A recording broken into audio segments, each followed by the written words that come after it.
nuestro CESI 12, recibamos con un fuerte aplauso al pastor César Bermejo, presidente del Consejo Evangélico Venezolano, Maracay, Venezuela.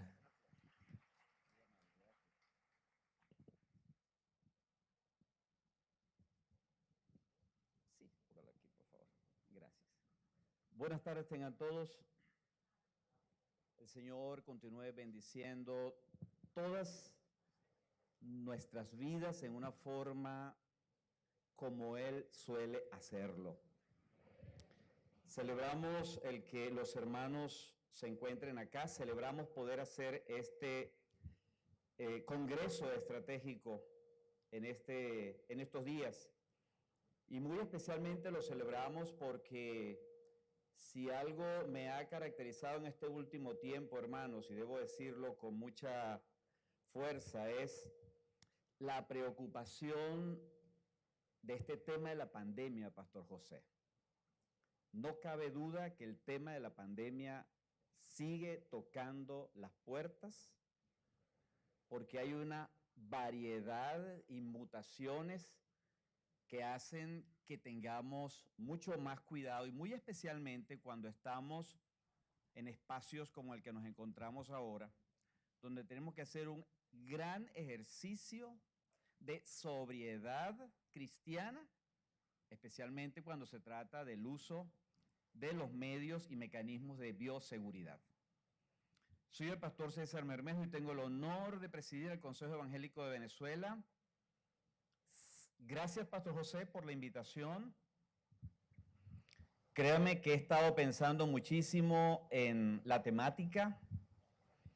Al escucharte, pensaba en la cantidad de cosas que has dicho que son necesarias conversar en paneles, en peñas y en todo espacio público en el cual el pastorado necesite ver desde una dimensión y desde una perspectiva cristiana seria y responsable, más allá de la superficialidad del tema o del tratamiento de estos temas.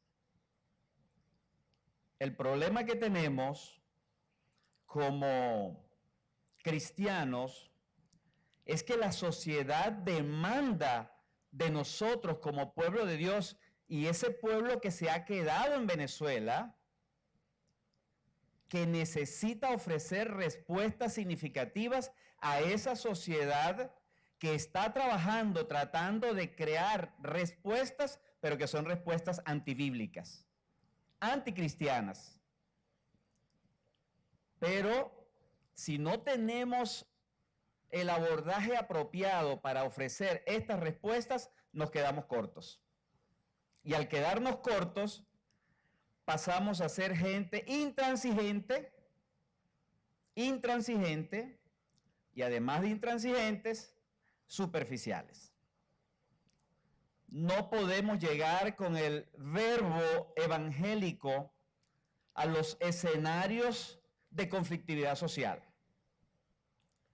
Porque más que el verbo, lo que la gente espera es qué tenemos que ofrecer nosotros y cómo lo podemos hacer. Creo que esos son parte de los desafíos y yo he dejado dos temas para esta actividad. Hoy voy a tratar el tema del corazón pastoral. Mañana quiero tratar el tema acerca de uno de los cocos del mundo de la fe en Venezuela. Las relaciones y las conversaciones interreligiosas que por alguna parte tienen que comenzar. No se la podemos dejar única y exclusivamente a un grupo, a un sector. La iglesia evangélica y el pastorado evangélico necesita ir a los espacios, como dice un amigo mío, la ley del espacio. Donde yo estoy, puedo hablar. Donde yo no estoy, otro hablará por mí. Y de eso se trata.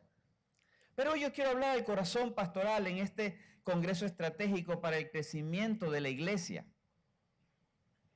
Si me nota un poco distraído, no se preocupe, no se preocupe. No he dormido sino 2 horas en las últimas 24 horas. Así que no se preocupe por eso. Usted sabe que el amor tiene una particularidad y el pastor José, cuando lo invitamos a que fuera nuestro orador, nuestro conferencista, en la sesión que daba la apertura a la asamblea anual del Consejo Evangélico en febrero pasado, introdujo que la temática para este congreso estratégico sería reconocer y honrar a los pastores que se han quedado en Venezuela, que están luchando, que están yendo a sus comunidades, que están ofreciendo una palabra, que están ocupando sus lugares. Y yo también, pastor, honro a los pastores que se han quedado en este esfuerzo, en este acto de obediencia a Dios. Y les felicito por eso. Los pastores tenemos desafíos. Tenemos desafíos. Yo quiero pedirles que consideremos uno de esos desafíos, que es el tema de hoy, que está orientado al desánimo y cómo perseverar bajo la presión de este. Y para mañana voy a trabajar el tema de valorar juntos como pastores la importancia de las relaciones interconfesionales en aras de ofrecer una respuesta desde la fe a la solución de los principales problemas del país. En otras palabras, la pregunta es, ¿puede la iglesia evangélica, cristiana evangélica, hacer una oferta capaz de atraer a la sociedad y en su conjunto, a todos los actores sociales, y mirar en esta propuesta, en esta oferta, una posibilidad de transformación y de cambio? De eso quiero que hablemos mañana. Porque este es el tema. Este es el tema. Cuando pensamos en el desánimo, que es el tema de hoy, los pastores pasan por intensas e inevitables presiones todos los días. Los pastores deben lidiar con críticas, tienen la responsabilidad de tomar decisiones que son muy difíciles y no siempre disponen fácilmente del tiempo para dedicarlo a sus familias. La mayoría de las críticas con las que yo me encuentro en el plano personal muchas veces viene de mi familia. Esta semana vas a estar en la ciudad. ¿Y sabe qué es lo más terrible? Tener que sacar el teléfono, hermano, delante de ellos y ver cuáles son los días que voy a estar en la ciudad. Es una realidad. Es una realidad. Los pastores sufren desilusiones. Mire, les menciono algunas de ellas. Discípulos que prometen mucho, pero que no viven siempre conforme a lo esperado. Algunos incluso se alejan del trabajo pastoral y no dan una explicación para ello. En adición a esto, se inician grupos de trabajo de crecimiento, células, oportunidades para el crecimiento de la iglesia, empiezan a crecer y de repente comienzan a declinar en número y en visión. Y nos preguntamos, ¿qué es lo que está pasando? Un problema característico también de los pastores y muy especialmente de aquellos que están haciendo enormes trabajos de influencia dentro de sus comunidades de fe es la soledad. Esta se experimenta cuando se está en la cima y no hay compañeros en quienes ellos puedan apoyarse. Eso causa desilusión. Además de esto, están las tentaciones personales que el diablo utiliza para atacar a todos los pastores. Y en adición, la pandemia, que nos mostró una cara sobre la iglesia en cuanto a su dinámica a la que no estábamos acostumbrados. Imagínense ustedes tener que empezar a utilizar las redes sociales cuando nosotros hemos sido enemigos de las redes sociales. ¿A usted no le parece una incongruencia? Pues a mí me parecía. Yo estoy en redes sociales para cosas muy puntuales, pero cuando la pandemia llegó, tuve que empezar a utilizar las redes sociales y empezar a pedirle a los chamos de la iglesia, oye, ¿cómo hago para hacer esto? ¿A usted no le pasó eso? A mí me pasó eso. Todavía hoy los jóvenes de la iglesia me están preguntando, pastor, ¿por qué usted no monta videos? ¿Por qué usted no hace esto? Yo estoy negado a esto, José. Yo estoy negado a esto. Yo entiendo el valor de esto, pero yo prefiero la reserva. Que la gente vea lo que uno realmente quiere decir, pero no más allá. Pero los muchachos están empeñados en grabar, en colocar cosas, y siempre que ellos lo hacen o quieren hacerlo, yo les pido que me den tiempo para pensarlo. Todavía estamos pensando y el material se sigue acumulando.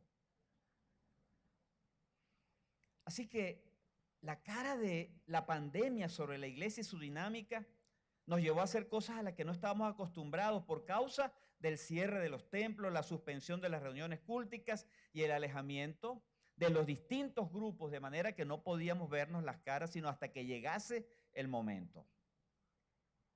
Y luego, en la actualidad, la dinámica no ha sido en decreciente forma. La dinámica es que debemos cuidarnos más todavía, porque si se dan incrementos importantes dentro de los contagios, pues entonces actividades como esta y las actividades propias de las iglesias pueden llegar a tener restricciones si no tenemos el cuidado necesario. Y todo esto causa desilusión, frustración. Los pastores tenemos una enorme carga con el tema de la migración. Este es otro tema que nos crea frustración. Yo no sé si a usted le ha pasado, pero estando domingos en la iglesia, que pasen familias y le comenten al pastor. Muchas veces el pastor se entera el día en que pasan al altar a pedir oración porque se van del país, corriendo toda clase de peligros como lo que estamos viendo ahora a través de los testimonios de eso que pasa horriblemente en el Darién. Usted sabe lo que significa cruzar esos ríos caudalosos, y si tienes la suerte de pasar esos ríos, correr el riesgo de que el 15% de las damas que van en esos grupos pueden terminar violadas. ¿Cómo puede sentirse un pastor cuando un miembro de la congregación o una familia le dice, o familias le dicen, vamos a buscar un destino mejor, un futuro mejor? ¿Y cómo se van? Por la selva. Yo le voy a decir, tengo un amigo pastor que una familia, unos miembros de su familia se fueron así. Y hasta hace poco, ayer que hablé con él, me dijo, finalmente puedo dormir tranquilo, porque ya están en Panamá. ¿Usted sabe lo que es hacer eso, pastor? ¿Usted sabe lo que es vivir de esta manera? La migración no es solo para los que se van, es también para los pastores que se quedan, porque se convierte en un foco de perturbación, de preocupación, hasta que finalmente el teléfono suena y nos dicen, ya estamos en un lugar seguro. ¿Y qué cuando no hay respuesta? Creo que los pastores vivimos momentos muy, pero muy fuertes y muy duros en este momento. Y pensando en esto, la pregunta es, ¿cómo perseverar ante estas presiones? ¿Cómo? ¿Metemos la cabeza en la arena como lo hace el avestruz e ignoramos lo que está pasando? Evidentemente que la seriedad y el ministerio al cual Dios nos ha llamado nos involucra, nos impulsa a tener que pensar en respuestas. Primero para nosotros, que tenemos esta carga. Así que podemos reflexionar, y yo quiero invitarle a que reflexionemos respecto a esto. En 2 Corintios capítulo 4. En los versos 14 y 16 encontramos una frase que se repite en ambos textos, que en griego equivale a decir ouk, en kakoumen, que equivale a decir no desmayamos, En otras versiones diría, nos negamos a caer en el desánimo. O también puede expresarse como nada puede derrotarnos. Interesante. Interesante. Estas mismas expresiones, Oak en Kaukomen, la encontramos en 2 Corintios capítulo 5, versículos 6 y 8. El contexto nos muestra en el capítulo 3 que Pablo presenta la gloria del cristiano, pero en el capítulo 4 Pablo revela los problemas del servicio cristiano.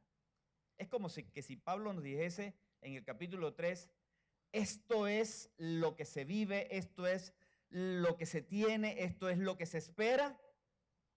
Y en el capítulo 4, estos son los problemas por los que hay que pasar para llegar a la meta. ¿Y cómo esto se produce en nuestra actual situación? ¿Cómo esto se vive en nuestra realidad? Bueno, en su argumento, Pablo nos está diciendo que no vamos a desmayar a pesar de las dificultades. Ese es el texto. Ese es el mensaje para nosotros. Oak en Kaukomen equivale a decir, frente a las dificultades, nosotros no vamos a desmayar. ¿Habrá algún pastor entre nosotros que ha pensado claudicar? Pues quiero decirle que el apóstol Pablo experimentó en carne propia esta clase de pensamientos, pero por encima de ese pensamiento, la verdad de la palabra de Dios, la firmeza de la palabra, la fuerza de la palabra, le dio a Pablo una motivación para sostenerse en la verdad, en el significado y en la fortaleza que la palabra le estaba ofreciendo. El texto sugiere dos preguntas para nosotros y quiero que vayamos a ellas. La primera pregunta, ¿cuáles fueron los problemas que tentaron a Pablo a desmayar? Siempre tenemos la tendencia de idealizar al liderazgo. Siempre tenemos la tendencia de pensar que los hombres de influencia, a los que a Dios le ha dado la responsabilidad de influenciar desde sus iglesias, desde sus comunidades de fe, son hombres victoriosos, son hombres que siempre muestran la vez de la victoria cuando los saludan. Pastor, ¿cómo está? En victoria. Yo quisiera decirle hoy a ustedes que yo estoy en victoria, pero les digo la verdad, no, yo estoy agotado. Más de 24 horas en un centro asistencial acompañando a mi hermanito. Corriendo con todos sus exámenes, corriendo con toda la situación ante el cuadro clínico que él tiene. Así que cuando llamé al pastor José hoy a las 11:30, casi las 12 del mediodía, estoy entrando a casa, me voy a echar un baño y espero poder dormir algo, pero no fue posible. Llamadas iban, llamadas venían. Uno no es una persona victoriosa. Yo me quiero alejar de eso. Yo quiero ser una persona de carne y hueso. Una persona de carne y hueso. He encontrado que los liderazgos que mayor impacto tienen en quienes les están siguiendo es que son personas de carne y hueso. Que cuando les duele la cabeza, lo manifiestan, me duele la cabeza. Y el que está al lado de uno dice, oye, pastor, también me duele la cabeza, tiene un migraine que me regale. Y el otro escuchó y dice, me regala otra migraine. Y el otro escuchó y me regala otra migraine. Y la cajita de migraine del pastor desapareció. Sí, pero es la verdad, de carne y de hueso. ¿Cuáles fueron los problemas que tentaron a Pablo a desmayar? Bueno, Pablo era de carne y hueso. No lo podemos idealizar. ¿Y cuáles fueron las soluciones, los antídotos que él encontró para no desvanecerse? Es de lo que vamos a ver en los siguientes minutos. Así que Pablo está pensando en dos problemas fundamentales. Pablo está pensando en el velo y Pablo está pensando en el cuerpo. ¿Qué quiere decir esto? En cuanto a la primera pregunta, ¿qué problemas tentaron a Pablo a desmayar? Encontramos que hace alusión a estas dos dificultades. El apóstol enfrenta un problema externo y también enfrenta un problema interno, subjetivo.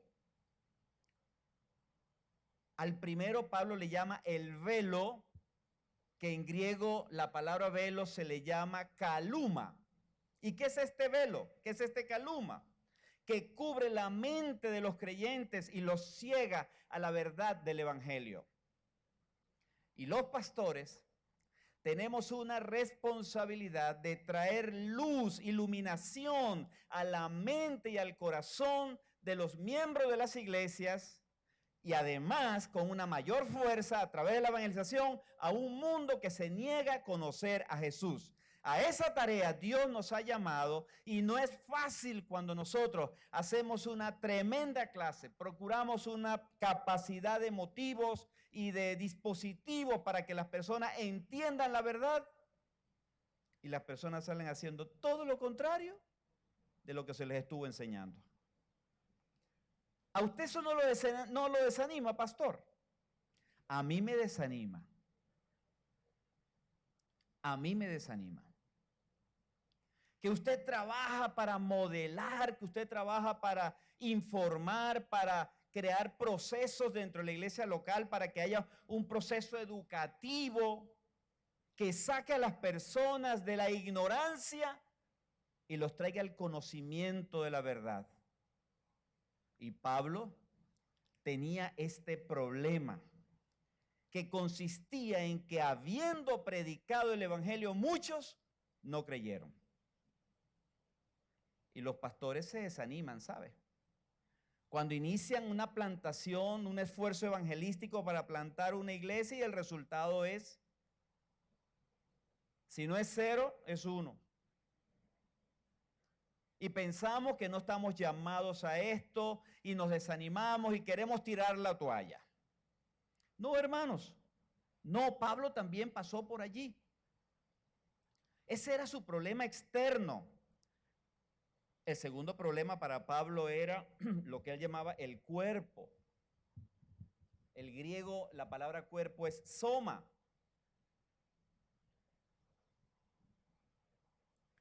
Es nuestro propio cuerpo, este cuerpo frágil en el que estamos nosotros viviendo. Este vaso humano que contiene el tesoro del evangelio. ¿Dónde? Aquí.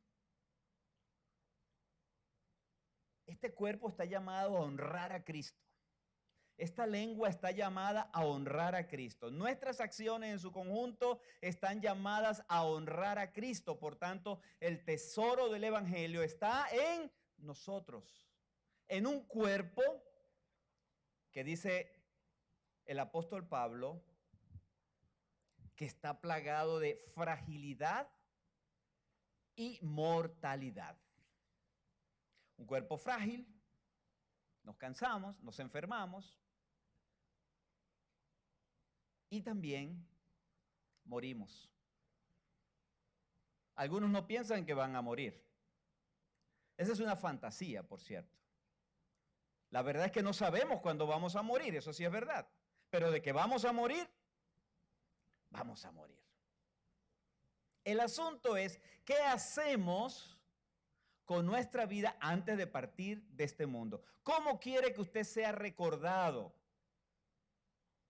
antes de irse de este mundo o después que se haya ido de este mundo? Bueno, el apóstol Pablo tiene esta doble situación, este velo que envuelve a la gente, entumece la mente, el corazón de la gente, y este cuerpo que es frágil, este cuerpo que es mortal. Así que la pregunta es, ¿qué podemos esperar, pastores, de una congregación que es ciega y de un pastor que es frágil? Esa es la pregunta. Una congregación que es ciega y un cuerpo que es frágil. Y saben, no hay una cosa que cause más desánimo que tener esta doble cualidad dentro de nosotros, en nuestros espacios, donde nosotros pastoreamos, donde nosotros desarrollamos nuestros ministerios. ¿Dónde está el velo? En 2 Corintios capítulo 3, versículo 12, el apóstol Pablo nos muestra que el velo está en la mente de las personas. Eso no es obra nuestra, está en la mente de ellos. Nosotros no vamos a cambiar como pastores, ya lo decía el pastor, mejor lo dijo el pastor José. No somos nosotros los que cambiamos a la gente la cambia el Espíritu Santo. Así que esa tarea, esa naturaleza de convencer de pecado es del Espíritu Santo. Pero como no vemos resultados, tenemos la tendencia a desanimarnos. Pastor, tú no eres el Espíritu Santo. Tú eres el instrumento del Señor para llevar a cabo su obra. Así que Pablo dice allí en 2 Corintios 3, versículo 12, que el velo está en la mente de las personas, no es obra nuestra. Usted puede predicar la palabra, hacer tremendas exposiciones, hacerlo con la mayor claridad, pero las personas que le escuchan no perciben la verdad. Las causas por las que no perciben la verdad, Pablo le llama ceguera. Y esta ceguera es hasta diabólica. Y según Pablo, tanto los judíos como los gentiles estaban afectados por la misma situación. En 2 Corintios, capítulo 3, verso 14, en la parte media del versículo 14, Pablo dice, porque para el día de hoy, cuando leen el antiguo pacto, les queda el mismo velo sin descorrer. En otras palabras, no les nació, no lo vieron. Y en el versículo 15 dice, y aún hasta el día de hoy, cuando se lee a Moisés, el velo está puesto sobre el corazón de ellos. Difícil la tarea. Conocí un pastor hace muchos años que predicó un mensaje que todavía conservo esa ilustración en mi mente. Él decía, cuando hemos de predicar el evangelio en las comunidades, la prédica del evangelio es el intento de invadir una mente que no tiene a Cristo. Desarraigar al hombre fuerte y pedir al Espíritu Santo que instale su obra en el corazón de esas personas. Y hay una fortaleza mental allí operando para evitar que la persona reciba al Señor. Eso es evidente, por eso es una lucha espiritual la que se está librando allí. Conquistar la mente de una persona. El doctor John Stott escribe un libro muy pequeñito donde dice que Pablo predicó en Atenas 25,000 horas durante los años que vivió en Atenas. Las horas que por día dedicó al espacio dentro del Areópago. Tomó aproximadamente unas 25,000 horas para muy pocos resultados. Se da cuenta que predicar el evangelio tiene y conlleva un desafío mayúsculo. ¿Cuál es el problema entonces cuando queremos alcanzar a las almas? Y aquí es donde están las preocupaciones para nosotros. Las preocupaciones para nosotros es que si no estamos logrando el resultado, tenemos la tendencia de querer usar mecanismos psicológicos que muevan las emociones en la mente y en el corazón de la persona. O queremos ir a un proceso de velocidad, de encuentros y de fórmulas que permitan que estas personas vengan a Jesucristo. Y el resultado es muy dañino, por cierto. Esa tendencia no es la que Pablo quiso hacer. Pablo se fue y se negó a trabajar con las emociones de la gente. Pablo encontró en la respuesta que se evidencia en el libro de Génesis, cuando dice que cuando el Señor creó la luz, todas las cosas fueron ordenadas. Pues Pablo escogió esta ilustración para decir que el evangelio es la luz que ilumina que la incertidumbre de la gente, la falta de inteligencia de la gente respecto al conocimiento de Dios. Por tanto, es importante ver que ante la pretensión de querer lograr resultados que no se corresponden con la práctica, la estrategia de Dios, que es predicar el evangelio, la riqueza del evangelio en su efectividad y en lo que Él es, querer revertir esta tendencia, la tendencia bíblica, para ir por la tendencia de las emociones, es totalmente contrario y esto causa una desviación del propósito de la predicación del evangelio o de inculcar una fe en la mente y en el corazón de las personas. ¿Por qué? Porque las personas están viendo son actos emotivos, las personas están viendo son personas que hablan muy bien, que tienen una tremenda variedad de presentación y de formas, pero que no satisfacen la necesidad del alma humana, de un encuentro genuino con el Señor. Así que un antídoto para evadir nuestra pretensión de querer anular el velo en los que escuchan el mensaje del evangelio y hacerlo a través de estas vías psicológicas, motivacionales y de entrenamiento mercadotécnico, no son la respuesta. La respuesta es la predicación genuina, sincera, fresca, rica y sanadora de la palabra de Dios.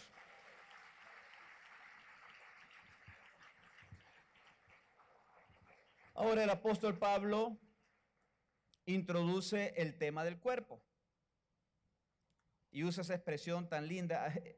Yo celebro leerlo en la palabra. En 2 Corintios 4:7 Pablo dice, pero tenemos este tesoro en vasos de barro. Y aquí viene la realidad del cuerpo, la debilidad del cuerpo. Somos vasos de barro. Yo quiero recordarles a ustedes una anécdota que yo viví en lo personal.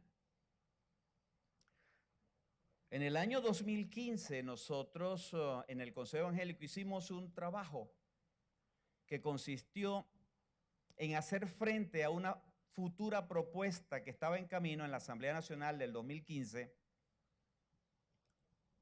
de promover el día en contra de la homofobia. Es decir, todo el que hablara mal en contra de la homosexualidad o todo el que tuviese un disentimiento en contra de las relaciones lésbicas, homosexuales o de los grupos LGBTI más Q, iba a ser sancionado. Ahora lo es, pero en aquel tiempo lo iban a iniciar, lo iban a hacer, lo querían hacer. El Consejo Evangélico recibió del Consejo de Derechos Humanos de las Naciones Unidas, y esto es importante, Pastor José, por lo que usted dijo anteriormente.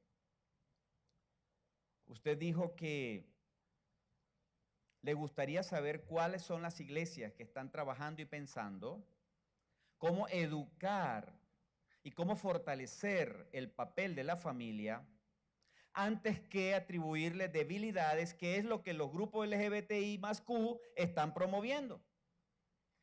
Ahora, interesantemente, la declaración de la cual estoy haciendo mención nace en el 2014, tal vez en el 2013, donde las naciones firmantes en Naciones Unidas establecieron la importancia de ofrecer a las poblaciones de los países firmantes un robusto programa de identificación de los problemas de las familias y de fortalecer el rol familiar, pastor. Es decir, que los gobiernos tienen la obligación, porque está firmado en esa carta de intenciones, en ese acuerdo, de producir todas las iniciativas que permitan que el papel de la familia y el rol de la familia prevalezca antes que las otras iniciativas que se intentan promover. Eso es ley a nivel internacional. En el 2015, ante la iniciativa que se pretendía para su momento en la Asamblea Nacional, el Consejo Evangélico habló con la comunidad judía, hablamos con la comunidad católica, hablamos con la comunidad musulmana y les preguntamos, ¿están ustedes de acuerdo en que vayamos todos como religiones monoteístas a defender el rol y el papel de la familia, un hombre y una mujer, en el estado del matrimonio? Y todos los líderes religiosos de las iglesias y religiones mencionadas antes dijeron, estamos de acuerdo, es lo que creemos. Y eso es lo interesante. Usted le pregunta a un musulmán y dice, no señor, un hombre y una mujer. Usted le pregunta al católico, un hombre y una mujer. Usted le pregunta al judío, un hombre y una mujer. Y encontramos las bases para desarrollar una estrategia y una campaña que se llamó Mi Familia Vale. ¿Qué le parece ese nombre? Mi Familia Vale. Hicimos un kit que todavía se conserva, donde dimos todos los elementos para hablar en favor de la familia, fortalecer el rol de la familia, la importancia de papá y mamá en el hogar, todos esos elementos. Hicimos diseños gráficos para que las iglesias pudieran tomarlo y desarrollar publicidad. Le dimos un listado de temas que pudieran ser usados con ese fin. Y quiero contar esta anécdota así rápido porque yo fui probado en esta realidad de ser hijo de Dios, tener un tesoro tan grande en un cuerpo tan frágil, pastor. La mañana de ese día, recuerdo que era un día miércoles, estaba preparándome ya para salir a mi encuentro con los líderes religiosos e irnos a un canal de televisión donde tendríamos una participación para hablar en favor de la familia, bajo la campaña cuyo lema era Mi Familia Vale. Cuando me estoy terminando de amarrar los zapatos, me entra una llamada telefónica. Era mi hijo mayor. Me dice, papá, ¿viste las noticias? Dice, no las he visto. ¿Pasó algo? ¿No has visto a Alejandro? Alejandro es mi hijo menor, nuestro hijo menor. No. ¿Pasó algo con Alejandro? Me dice, te recomiendo que veas la noticia. Y luego hablamos. Me metí a ver en las noticias y cuando veo que hay un incidente en un estadio de fútbol. Y en ese incidente un joven viene corriendo. Estaban jugando los Malvados de Carabobo, creo que se llama el equipo. ¿Es así? ¿No? Era de fútbol. Y los de la selección de Aragua. Se desarrolló una batalla campal. Uno de los jóvenes viene corriendo atrás y está Meridiano Televisión entrevistando a un jugador en vivo. Y aquel joven viene corriendo, iba de carrera, se regresa, luego corre hacia el jugador que está de espalda y le ha dado una patada por la espalda, que aquello se convirtió en la gran cosota a nivel nacional, pastor. ¿Sabe quién era el joven de la patada? El que dio la patada. Mi hijo. ¿Saben qué pensé yo en ese momento? Me pareció oír la voz del diablo, ¿tu familia vale? Es importante que reseñe esto porque haciendo una síntesis de la problemática, no solo que fue perseguido, sino que la gente ignoraba lo que estaba pasando con el joven. Y esta es la tragedia de hacer conclusiones y de caer en eso de las redes sociales, de señalar. Yo leí tantas cosas sobre ese tema, de que era culpa del gobierno, que era un tema de la revolución en contra de no sé quién. Ahí habló Raimundo y todo el mundo. Pero tenemos un joven que sufre de trastorno bipolar, que tenía una crisis en pleno desarrollo y que ante un escenario de violencia como ese encontró un caldo de cultivo para... Ahora, voy a cerrar diciéndole esto. Lo más importante para mí fue la enorme lección que Dios propuso en medio de ese escenario de perturbación y de dolor. Cuando yo Fui a hablar con el pastor Olson, que era el presidente del consejo, y decirle, pastor, me tengo que retirar a casa inmediatamente. No puedo continuar con la campaña. Debo dejarle todas las cosas organizadas para que usted continúe con la campaña. Yo me debo volver a casa. Después de orar, regresé a casa por la noche a reunirme con una madre preocupada, a responder preguntas de las autoridades. Pero le voy a decir las dos cosas que yo tuve que hacer en defensa del joven. La primera, recordarle que yo era su papá. La segunda, recordarle que yo era un pastor. Y que yo haría todo lo que tendría que hacer para que él, cumpliendo con quien dice que cumplir, pudiéramos honrar a Dios en todo esto. No fue fácil, pero quiero decirles, hoy día, ese joven cumplió y pagó todo lo que tenía que pagar, todo el mínimo cuadrante que tuviera que pagar, lo pagó. Pero ganó algo que a mí me había costado que lo entendiera. Nadie se muere por trastorno bipolar. Nadie muere por eso. La gente muere porque se descuida. Y él, que no había tomado el control de su vida, en esa fragilidad, Dios la usó para potenciar la relación padre e hijos y poder empezar a tratar las fórmulas necesarias para que tomara el control de su vida. Ahora estaba dispuesto a hacerlo. Pero en esa fragilidad, yo le dije a mi hijo, nuestra familia vale y vale para Dios.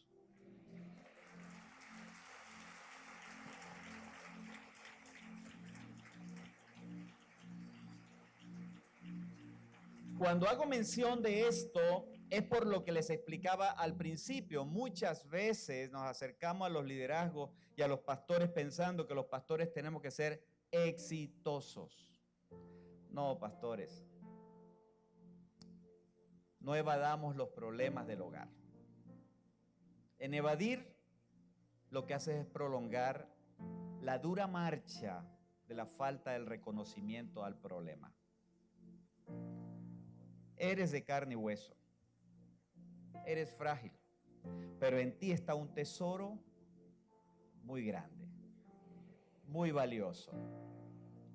Un tesoro que tiene un peso de gloria. ¿Cómo lidió Pablo y cuáles son los antídotos que nos promueve? Uno, ante el velo, ante la ceguera espiritual, predica la palabra, vive la palabra. Sé un hombre de Dios, una mujer de Dios. No te apartes de la pureza del evangelio, mantente en la pureza del evangelio. Y ante la fragilidad, reconócela. No eres un superhombre, una supermujer. Eres una persona de carne y hueso.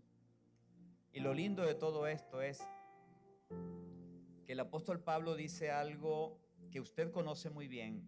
Cuando Pablo, además de reconocer su fragilidad en términos de ser un vaso de barro, también reconoció que tenía un aguijón que le abofeteaba, ¿recuerda? Y en esta segunda lección vemos a Pablo decirnos a nosotros, nos dice que el Señor le dice, bástate mi gracia, porque mi poder se perfecciona en tu debilidad. Alabado sea el nombre del Señor. Quiero invitarle que se ponga de pie, vamos a orar. Así que no exageremos, mantengamos la pureza. Y dos, ante nuestra fragilidad reconozcamos que Dios utiliza un método que no nos agrada, pero es el método de Dios para mantenernos enfocados. Dios, te damos las gracias, porque hoy nos permites, Señor, reflexionar en torno a tu palabra. Gracias por recordarnos, Señor, que es tu santo evangelio el que produce el efecto en la mente y en el corazón de las personas. No somos nosotros. Líbranos de la tentación, Señor, de querer ir en pos de medios, mecanismos y fórmulas que no se corresponden con la predicación, que no pueden sustituir el valor de tu palabra, el poder de tu palabra en la mente y en el corazón de las personas. También, Señor, recuérdanos siempre que somos frágiles y que esta fragilidad no es mala por sí misma. Nos muestra que necesitamos depender cada día de ti, y hoy te damos las gracias, porque cuando lo reconocemos nos das grandes y poderosas victorias. Bendícenos y ayúdanos en este congreso y permítenos terminar la carrera bien para gloria de tu nombre. En Cristo Jesús. Amén y amén. Que Dios les bendiga.